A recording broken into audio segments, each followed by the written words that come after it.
నమస్తే, welcome to our channel. నేను మీ సిరి. గత ఎన్నికల్లో అయితే పింక్ డైమండ్ని పెట్టుకొని, అంటే పింక్ డైమండ్ శ్రీవారి ఆభరణాల్లో పింక్ డైమండ్ ఉండేది, కానీ దాన్ని చంద్రబాబు నాయుడు గారు అపహరించారు.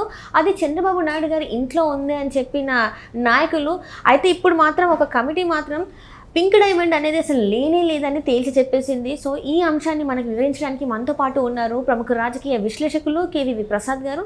నమస్కారం సార్. నమస్తే సార్, ఇప్పుడు చూస్తుంటే పింక్ డైమండ్ గత ఎన్నికల్లో మనం విన్నాం. పింక్ డైమండ్ గురించి ఏంటంటే వైసీపీ నేతలు చెప్పింది ఏంటంటే పింక్ డైమండ్ని అపహరించారు, శ్రీవారి ఆభరణాలలో ఉండేది అది, కానీ ఇప్పుడు అక్కడ లేదు. అది ఎక్కడ ఉంది అంటే చంద్రబాబు నాయుడు గారి ఇంట్లో ఉంది అని చెప్పేసి మాట్లాడారు. కానీ నిపుణులు మాత్రం చెప్పింది ఏంటంటే అసలు ఆభరణాలలో పింక్ డైమండ్ అనేది లేదు, ఇదంతా అవాస్తవం అని చెప్పేసి అన్నారు. సో మరి ఇప్పుడు మరి ఏం చెప్పబోతున్నారు వాళ్ళు? ఇప్పుడు నిపుణులే చెప్పారు పింక్ డైమండ్ లేదని, మరి ఇప్పుడు మరి వైసీపీ నేతలు ఏ కొత్త స్టోరీ ఏదైనా చెప్పబోతున్నారా, మరి ఏంటి?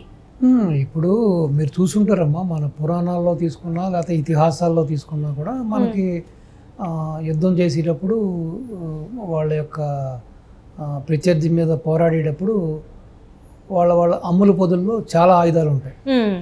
నాగాస్త్రం అని, బ్రహ్మాస్త్రాస్త్రం అని, వరుణాస్త్రం అని, ఆగ్నేయాస్త్రం అని ఎన్నో ఉంటాయి. సో వీళ్ళ యొక్క ఏదైతే ఈ పార్టీ ఉందో, ఈ పార్టీ వచ్చి రక్త చరిత్ర కలిగిన పార్టీ. ఇది ఒక అవినీతి పునాదుల మీద ఏర్పడిన పార్టీ. 2004లో తింటా కూడా తిండి లేకుండా సొంత ఇల్లు అమ్ముకున్న ఒక ప్రబుద్ధులు ఈ రోజున లక్షల కోట్లు ఎక్కడి నుంచి వచ్చినాయి అమ్మ? కేవలం తండ్రిని అడ్డం పెట్టుకుని ఈ ఎడతెరిపి లేనింత అవినీతి, అక్రమాలు, అన్యాయాలు, దుర్మార్గాలు, భూ కబ్జాలు చేసేసి ఈ రోజున అదే అక్రమ సొమ్ముతో టీవీ పెట్టారు, అదే అక్రమ సొమ్ముతో సాక్షి అనే పేపర్ పెట్టారు, అదే అక్రమంగా ఆర్జించిన డబ్బుతోటి సండూరు పవర్ ప్రాజెక్టులు కానీ లేకపోతే ఇలా రకరకాల ఇండస్ట్రీసు, రకరకాల కంపెనీలు, రకరకాల అన్నీ చేయడం జరిగింది. సో వీళ్ళ యొక్క చూస్తే వీళ్ళు ఏం చెబుతారంటే వీళ్ళ నైజమే అంతే. అన్యాయం, అక్రమం, దుర్మార్గం, అబద్ధాలు, వీళ్ళ నుంచే పార్టీ పుట్టింది. వీళ్ళ యొక్క అజెండా కూడా అదే. ఇప్పుడు కోడికత్తి శ్రీని అన్నారు, కోడికత్తి శ్రీనితో డ్రామా ఆడారు, దానివల్ల కొంత లబ్ధి పొందారు. ఒక అభాగ్యుడిని, ఒక దళితుడిని దగ్గర 5 ఏళ్ల పాటు జైల్లో పెట్టి ఈ మనిషి కనీసం కోర్టుకు కూడా వెళ్లకుండా 5 ఏళ్ళు అతను మగ్గిపోయాడు. మొన్నగాక నిన్న ఏదో బయటకు వచ్చాడు.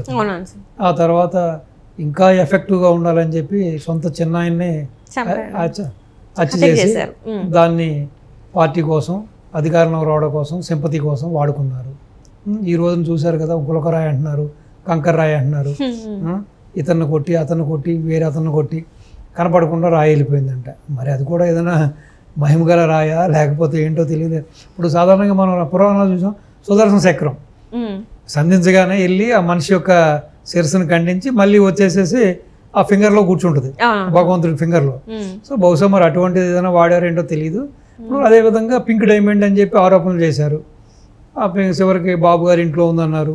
చివరికి ఈ రోజున అది లేనే లేదని ఒక నిజ నిర్ధారణ కమిటీ అది దాన్ని తేల్చడం జరిగింది. సో ఈ విధంగా వాళ్ళ యొక్క పుట్టుక కానీ, ఆ పార్టీ పుట్టుక కానీ, వాళ్ళ నాయకుల నైజం కానీ ఏదో విధంగా గ్లోబల్స్ అన్నమాట. గ్లోబల్స్కే గ్లోబల్స్ వీళ్ళు. ఇప్పుడు ఎవడైతే గ్లోబల్స్ అనేవాడు ఈ విధంగానే ప్రచారాలు చేసి ఎప్పుడైనా సరే ఒక అబద్ధాన్ని మీరు 100 సార్లు మాట్లాడితే అదే నిజమని నమ్ముతారు ప్రజలు. సో దాన్ని బాగా విశ్వసించిన వ్యక్తులు వేరు, అంటే గ్లోబల్స్ని నమ్ముకున్న వ్యక్తులు. నిజంగానే గ్లోబల్స్ అనే వ్యక్తి బతుకుంటే వాడు కూడా కొంచెం చేసిన ఆరోపణలైనా ఏదైనా చేసినా కూడా వాడు కొంచెం డిగ్నిఫైడ్గా ఉన్న గ్లోబల్స్ వాడు. కానీ వీళ్ళు అసలు ప్రతిదాన్ని ఈ విధంగా చేయొచ్చు. ఒక గులకరాయిని, కంకర్రాయిని, ఒక కోడికత్తిని, ఆ బాబాయ్ హత్యని, ఒక పింక్ డైమండ్ లేనిపోయిన పింక్ డైమండ్ సృష్టించి ఈ విధంగా చేయొచ్చు అనేది చూస్తే ఆ గ్లోబల్స్ అనేవాడు కూడా నివ్వెరిపోతాడు, ముక్కు మీద వేలేసుకుంటాడు. సరే, అంటే ఇప్పుడు చూస్తుంటే వైసీపీ నేతల్లో ఏదైనా చేయడానికి రెడీ అంటారు. అంటే వాళ్ళ ఏమంటారు, వాళ్ళ స్థానం కోసం, వాళ్ళ రాజకీయ లబ్ధి కోసం ఎలాంటి అభియోగమైన వేరే వాళ్ళ మీద వేయడానికి రెడీగా ఉంటారంటారా?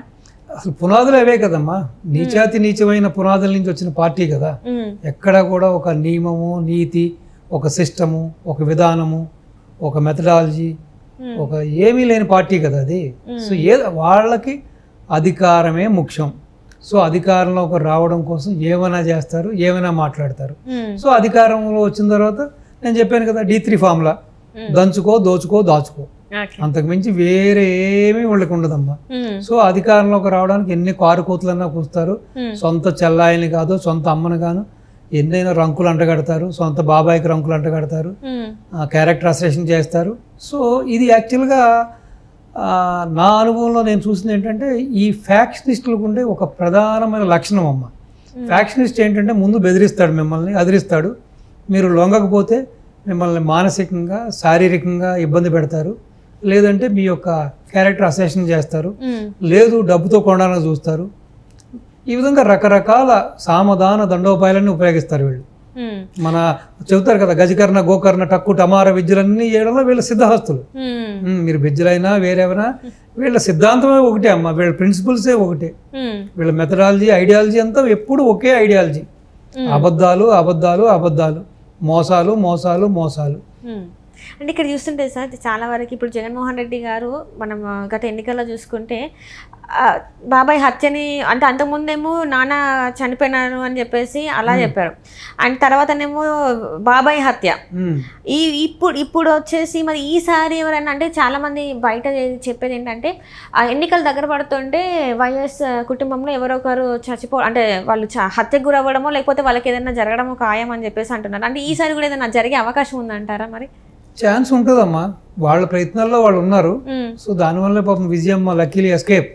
అంటే ఈసారి విజయమ్మ అని అంటారా మీరు?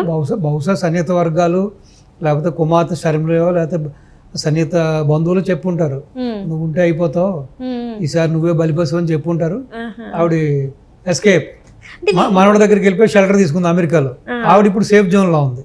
సో మిగతా వాళ్ళు ఏంటంటే ఇప్పుడు వివేకానంద రెడ్డి గారు కుమార్తె సునీత గారు, షర్మిల గారు, సో మరీ అత సానుభూతి వచ్చి మరి ఇంకా ఎవరైనా వ్యక్తులు ఉన్నారేమో వీళ్ళకి బంధువుల్లో, వాళ్ళంతా కొంచెం జాగ్రత్తగా ఉండాలి. లేదు జగన్మోహన్ రెడ్డే జాగ్రత్తగా ఉండాలి, ఎందుకంటే చుట్టూ ఉన్న కోటరీ అటువంటి కోటరీ ఏమో తెలియదు కదా. రాజ్యకాంక్ష భార్యని వదలదు, బిడ్డల్ని వదలదు, చుట్టూ ఉన్న అనుచరగానాన్ని వదలదు, సలహాదారుల్ని వదలదు, ఎవరితో వదలదు కదా. ఎప్పుడు ఎవరు ఏ విధంగా ప్రవర్తించలేదు ఇప్పుడు చరిత్రలో ఎన్నో చూసాం కదమ్మా. సో సేనాధిపతి చంపి రాజుని చంపి రాజు అయిన సేనాధిపతిని చూసాము, మంత్రి రాజుని చంపి రాజు అయిన మంత్రిని చూసాము, సొంత బిడ్డలు సొంత బావలు సొంత దాయాదులను కూడా చూసాం. కాబట్టి మేబీ ఆయన కూడా చాలా జాగ్రత్తగా ఉండాలని నేను అనుకుంటున్నాను. అంటే ఇప్పుడు జగన్మోహన్ రెడ్డి గారికి తన వెనకాల ఉన్న వాళ్ళని తనకి అంటే ఆ కట్టప్ప లెక్క వెనకాల నుంచి వెళ్ళి పొడిచే అవకాశం ఉందంటారా? ఇప్పుడు వీళ్ళకి ఆ సానుభూతి ఆ వెల్లువ రాలేదు, ఇంతవరకు సానుభూతి ఫెయిల్ అయ్యారు. మన గులకరాయి ఫెయిల్ అయింది. మేబీ ఒక ఎక్స్ట్రీమ్ డిసిషన్ కావాలనుకున్నప్పుడు, పార్టీ ఎట్టి పరిస్థితుల్లోనూ నగ్గదనుకున్నప్పుడు ఏమో అటువంటి డ్రాస్టిక్ డిసిషన్ తీసుకున్న ఆశ్చర్యపడలేదు. అంటే ఈ పదవి కోసం అధికారం కోసం ఎంతటికైనా తెగిస్తారని అంటారు, వైసీపీ నేతలు ఎంతటికైనా తెగిస్తారంటారు. చూసాం కదమ్మా, చరిత్ర చెబుతుంది కదా, వీళ్ళ చరిత్ర గత 5 ఏళ్ల నుంచి చూసాము. అంతకుముందు తండ్రి పరిపాలన అడ్డం పెట్టుకుని ఎంతమందిని చంపారు, ఎన్ని అరాచకాలు చేశారు, ఎన్ని దోపిడీలు చేశారు అని కళ్ళ ముందు ఉంది కదమ్మా. అదంతా నేకెడ్ ట్రూతే కదమ్మా, ఇదేమి మనం ఏమి లేనిపోయింది మాట్లాడట్లేదు కదా, కళ్ళతో చూస్తున్నాం కదా. మరి ఈ 20 రోజుల వ్యవధిలో ఎలాంటి పరిణామాలు చోటు చేసుకోబోతున్నాయి అంటారు? ఎన్నో చిత్ర విచిత్రాలు ఎన్నో చూస్తాం మనం, ఎన్నో చూస్తాం. అవన్నీ మరి ప్రజలు గ్రహిస్తారంటారా? ఇప్పటికే ప్రజలు ఎన్ని డ్రామాలు అని చెప్పి వాళ్ళందరూ కూడా ఒక డిసిషన్కి వచ్చారు. సో కానీ ఇంకా వాళ్ళ ప్రయత్నాలు వాళ్ళు చేస్తానున్నారు ముమ్మరంగా. Right sir, right. Thank you so much sir.